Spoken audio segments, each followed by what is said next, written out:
Key real estate words you have to know to pass your real estate exam the first time, and we're starting right now. Hey everyone, if we're meeting for the first time, my name is Paul Vacheski and welcome to the Real Estate Classroom YouTube channel, where my mission is simple: to help you pass your real estate exam the first time. Really great way to do that is to know these key vocabulary words. Today we're going to be doing vocabulary words 150 through 160 of 300. They all evolve around property management and real estate investing. Number 150 is resident manager. What is a resident manager? Well, a resident manager is an individual who runs an income-producing residential property. Typically known, most of the time we know of residential managers as running apartment communities, and they run that community on behalf of the owner. Now, the resident manager typically lives on site. They typically get some kind of rent concession, like free rent or reduced rent plus a salary. And the common tasks that they do for the owner is handling marketing of vacancies, receiving notice for maintenance request, showing the property, handling the leasing process, delivering notices for non-payment of rent, those type of things. They basically are the property manager that lives on site, and they're called a resident manager. All right. Number 151 is management contract. Now, what's a management contract? This type of contract is a real estate contract between the property owner and the broker who is going to manage that property on behalf of the owner. Now, a management contract does a lot of things, and it includes a lot of things. It outlines how the company's going to run the property and the day-to-day operations. It also establishes the owner's objectives. It establishes what services and what's the responsibility of the property owner, and what's the responsibility and what services will the property manager perform. It establishes the real estate commission or the management fee that the broker is going to charge the owner. The duration of the contract, how is the contract terminated, those type of things. It is what establishes or gives permission to that property manager, that broker, to perform on behalf of the owner. Now, there's several different types of property maintenance that we have to know for our real estate exam. The first one is number 152, preventive maintenance. What is preventive maintenance? Well, this type of maintenance emphasizes a regular scheduled maintenance plan. The goal of preventive maintenance is to give the property asset, like a furnace, an air conditioner, a generator, those type of things, that if we do preventive maintenance, it'll give that asset longer life. It will extend the useful life of that asset. The key with preventive maintenance is the goal here is to extend the useful life. It minimizes the chance of a failure or a costly repair. Therefore, we don't have unscheduled downtimes. So ultimately, it saves the owner money. So an example of preventive maintenance would be to change furnace filters on a regular basis. If we do that, it will extend the useful life of that furnace. That is preventive maintenance. The next type of maintenance I want to talk about is corrective maintenance. Now, corrective maintenance is maintenance that's required when an item has failed, like the furnace or the air conditioner has broken down. Maybe it's worn out. And our goal here is to bring it back to life. And to do that, we have to do corrective maintenance, such as maybe the blower motor in the furnace is just done. It's worn out. So we replace that blower motor to get it back to good working order. All right, so key to remember here, the difference between preventive maintenance and corrective maintenance. Preventive maintenance is there to extend the useful life of an asset, like the furnace or the air conditioner, through proper ongoing maintenance. Corrective maintenance is to cure a failure. All right, those are the two biggest difference between those two types of maintenance. Number 154, routine maintenance. Now, this is maintenance that is done on a planned and ongoing basis to identify and prevent problems before they result in equipment failure. Sometimes people get this confused with preventive maintenance. There is a subtle difference between the two.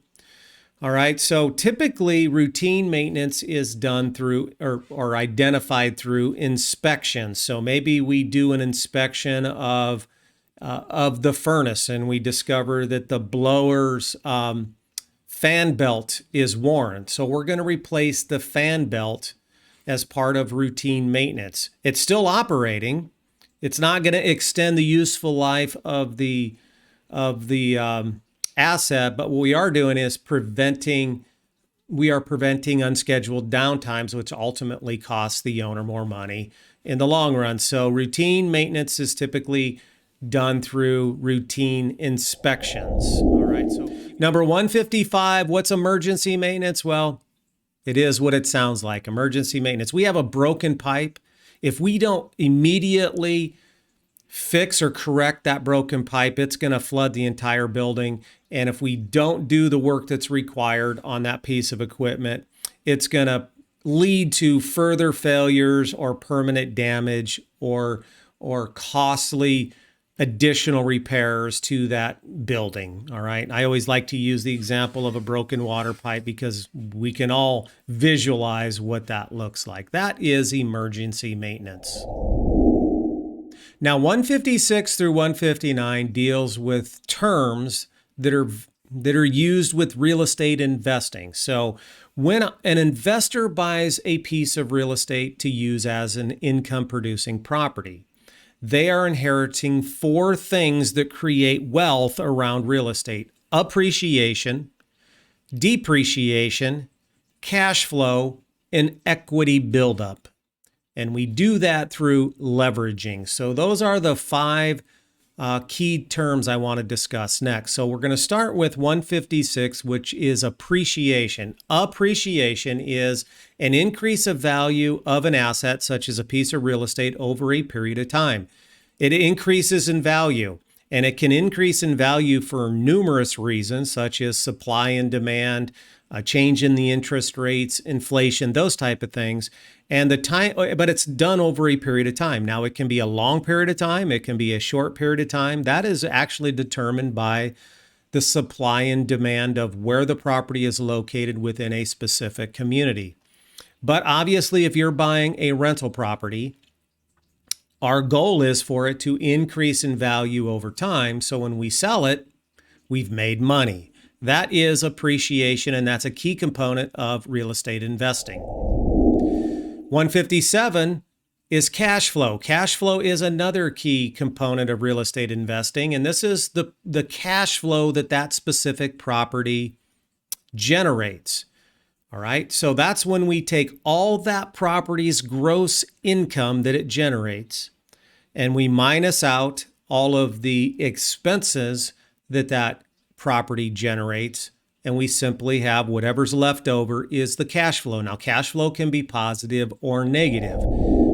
Number 158, another key component to real estate investing is equity buildup. Equity is the difference between what you owe on an investment property and what that asset is worth. So if you bought a single family home and you owe $200,000 to the bank, but the property is worth $250,000, that means you have an equity position of $50,000. Now, why is that a key component to real estate investing? Well, as your tenant pays you rent every month, that tenant is paying your principal part of the loan, which means your loan balance goes down, increasing your equity buildup. So someone else is paying down the loan, increasing your equity. And that's why it's a key component in real estate investing. Number 159 is depreciation. Now, what is depreciation?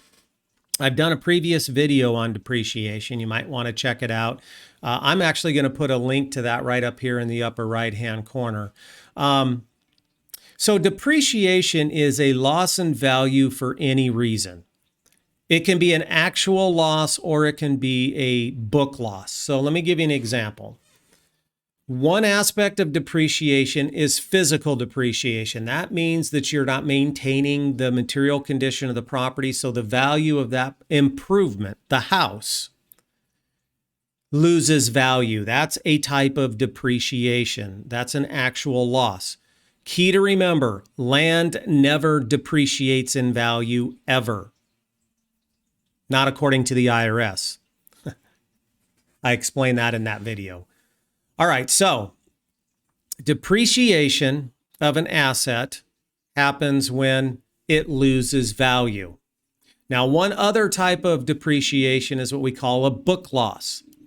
That is where the IRS says that if you own an investment property, you have the land and the building that it's on, let's say a single family house. The IRS says that the land never depreciates ever. However, the improvement, the building, the house does appreciate, and they're going to put you on a 27.5-year straight depreciation, which simply means that every year the IRS is going to require you to take a tax deduction, a tax loss against that property because they say that it depreciates in value. So what it does is it reduces your tax basis or how much that you owe the IRS. That's why real estate investors love to invest in real estate, because of things like depreciation and the tax deductions that it can offer the investor. Now, the last word I want to talk about in this video is what's called leverage. A lot of real estate investors use leveraging. Again, the most common example of leveraging is when we borrow money from the bank or take out a mortgage to buy an investment property. So we use other people's money to buy the property, and then our tenant pays down the debt, increasing our equity. That is basically what leveraging is. We can over leverage where we borrow too much and then we don't have enough cash flow to make our monthly payments. That's dangerous, obviously, but leveraging is a useful tool in increasing wealth using real estate as an investment tool. So if you're going to keep studying, check out this video right here. If you have not subscribed, check out the little circle to my left. Comments and questions down below in the comment section. Would love it. See y'all in the next video.